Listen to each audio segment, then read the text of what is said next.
ಇವಾಗ ಫೈಲಮ್ ಪಾರಿಫೆರಾದ ಬಗ್ಗೆ ಹೇಳ್ತೀನಿ. ಪಾರಿಫೆರಾ ಅಂದ್ರೆ ಸ್ಪಾಂಜ್ಗಳು. ಇದು ಇಡೀ ಅನಿಮಲ್ ಕಿಂಗ್ಡಮ್ ಅಲ್ಲಿ ಅತಿ ಪ್ರಿಮಿಟಿವ್ ಆಗಿರಂಥ ಜೀವಿಗಳು. ಈ ಸ್ಪಾಂಜ್ಗಳು ಅಂದ್ರೆ ಅವೇ ಅತಿ ಪ್ರಿಮಿಟಿವ್ ಆಗಿರೋ ಜೀವಿಗಳು. ಅವು ಜಾಸ್ತಿಯಾಗಿ ಮೆರೈನ್ ಆಗಿರ್ತದೆ, ಅಂದರೆ ಜಾಸ್ತಿ ಸಮುದ್ರದಲ್ಲಿರ್ತದೆ. ಮತ್ತು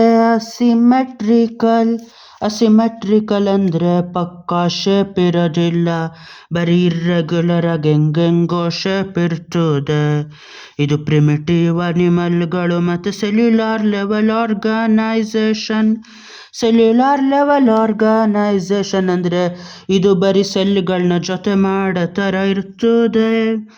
ಕಿತ್ಲೆ ಹಣ್ಣುಗಳಲ್ಲಿ ಯಾವ ಥರ ಸಣ್ಣ ಸಣ್ಣ ಹಣ್ಣುಗಳು ಜೊತೆಯಾಗಿರ್ತದೋ ಆ ಥರ ಇದರಲ್ಲಿ ಸೆಲ್ಗಳು ಒಂದೇ ಜೊತೆಯಾಗಿರ್ತದೆ. ಇಲ್ಲಿ ಇನ್ನೂ ಟಿಶ್ಯೂನೂ ಆಗಿರೋದಿಲ್ಲ. ಆ ಸ್ಪಾಂಜ್ಗಳಲ್ಲಿ ವಾಟರ್ ಟ್ರಾನ್ಸ್ಪೋರ್ಟ್ ಮತ್ತು ಕೆನಾಲ್ ಸಿಸ್ಟಮ್ ಇರ್ತದೆ.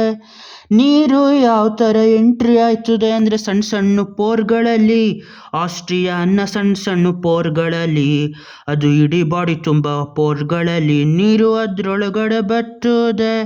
ನೀರು ಅದರೊಳಗಡೆ ಬಂದಮೇಲೆ ಎಲ್ಲ ಪೋರ್ಗಳಲ್ಲಿ ನೀರು ಸಣ್ಣ ಸಣ್ಣ ಪೋರ್ಗಳಲ್ಲಿ ಸ್ಪಾಂಜೋಸೀಲ್ ಅಂತ ಒಳಗಡೆ ಕೆನಾಲ್ ಸಿಸ್ಟಮ್ ಇರ್ತದೆ. ಒಂದು ಕೆನಾಲ್ ಇರೋದ್ರಲ್ಲಿ ನೀರು ಬರ್ತದೆ. ಆಮೇಲೆ ಆಸ್ಕ್ಯುಲಮ್ ಅಂತ ದೊಡ್ಡ ಓಪನಿಂಗಲ್ಲಿ ನೀರು ಆಚೆ ಹೋಯ್ತದೆ.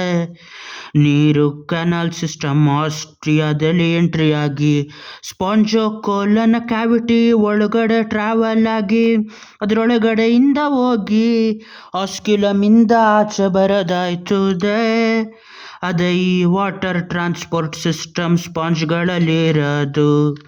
ಈ ನೀರು ಟ್ರಾನ್ಸ್ಪೋರ್ಟ್ ಆಗೋದು ಎಲ್ಲೆಲ್ಲಿ ಪ್ರಯೋಜನ ಆಯ್ತದೆ ಅಂದರೆ ಫುಡ್ ಗ್ಯಾದರಿಂಗಲ್ಲಿ, ನ್ಯೂಟ್ರಿಯೆಂಟ್ಗಳನ್ನ ತಗೊಳ್ಳೋದ್ರಲ್ಲಿ, ಆಮೇಲೆ ರೆಸ್ಪಿರೇಟರಿ ಎಕ್ಸ್ಚೇಂಜಲ್ಲಿ, ಆಕ್ಸಿಜನ್ನ ತಗೊಳ್ಳೋದ್ರಲ್ಲಿ, ಮತ್ತು ಅದ್ರ ರಿಮೂವಲ್ ಆಫ್ ವೇಸ್ಟ್ ಅಂದರೆ ಏನೇನು ವೇಸ್ಟ್ಫುಲ್ ಪ್ರಾಡಕ್ಟ್ ಇರ್ತದೋ ಅದನ್ನ ಆಚೆ ಹಾಕೋದ್ರಲ್ಲಿ. ಅದರಲ್ಲಿ 2 ಥರ ಸೆಲ್ ಇರ್ತದೆ. ಅದಾದಮೇಲೆ ಯಾವುದು ಅಂದರೆ ಕಾಂಡ್ರೋಸೈಟ್ ಇಲ್ಲ ಕಾಲರ್ ಸೆಲ್ ಅನ್ನೋದು. ಅದು ಎಲ್ಲ ಸ್ಪಾಂಜೋಸೀಲ್ ಮತ್ತು ಕೆನಾಲ್ಗಳನ್ನ ಕವರ್ ಮಾಡಿರ್ತದೆ.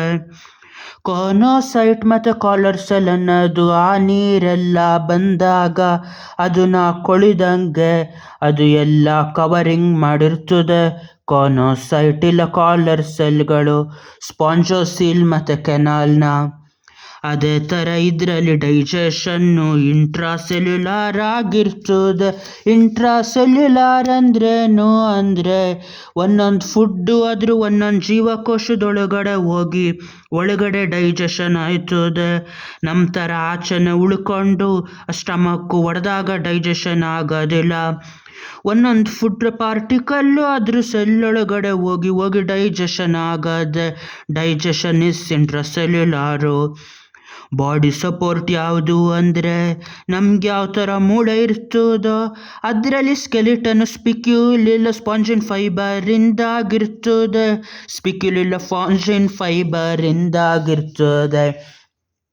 ಅದೇ ಥರ ಕೋನೋಸೈಟ್ ಇಲ್ಲ ಕಾಲರ್ ಸೆಲ್ಗಳು ಏನು ಅಂದರೆ ಸ್ಪಾಂಜೋಸೀಲ್ ಇಲ್ಲ ಕೆನಾಲ್ಗಳನ್ನ ಲೈನಿಂಗ್ ಮಾಡೋದು. ಅದೇ ಥರ ಇದರಲ್ಲಿ ಅಸೆಕ್ಷುಯಲ್ ಆಗಿ ರಿಪ್ರೊಡ್ಯೂಸ್ ಮಾಡೋದು ಫ್ರಾಗ್ಮೆಂಟೇಷನಿಂದ. ಅಂದರೆ ಅದು ಪೀಸ್ಗಳು ಆಗಿ ಆದಾಗ ಆ ಪೀಸ್ಗಳು ಪೂರ್ತಿ ಸ್ಪಾಂಜ್ಗಳು ಆಗಿ ಬೆಳೀತದೆ. ಅದೇ ಥರ ಸೆಕ್ಷುಯಲ್ ರಿಪ್ರೊಡಕ್ಷನ್ ಗ್ಯಾಮೆಟ್ಸಿಂದ ಆಯ್ತದೆ. ಆ 2 ಸೆಕ್ಸ್ಗಳು ಅದರಲ್ಲಿ ಬೇರೆ ಬೇರೆ ಆಗಿರೋದಿಲ್ಲ. ಒಂದರಲ್ಲೇ ಮೇಲು ಫೀಮೇಲ್ 2 ಇರ್ತದೆ. ಒಂದೇ 2 ಮೇಲ್ ಗ್ಯಾಮೆಟ್ ಫೀಮೇಲ್ ಗ್ಯಾಮೆಟ್ನೂ ಮಾಡಿರ್ತದೆ. ಅದಕ್ಕೆ ಅದನ್ನು ಹರ್ಮಾಫ್ರೋಡೈಟ್ ಅಂತ ಕರೀತಾರೆ. ಫರ್ಟಿಲೈಸೇಷನ್ ಅಂದರೆ ಇಂಟರ್ನಲ್, ಒಳಗಡೆನೆ ಆಗೋದು. ಒಂದು ಸ್ಪಾಂಜ್ ಇರೋದು ಗ್ಯಾಮೆಟ್ನ ಅದರೊಳಗಡೆನೆ ಇನ್ನೊಂದು ಗ್ಯಾಮೆಟ್ ಜೊತೆ ಆಯ್ತದೆ.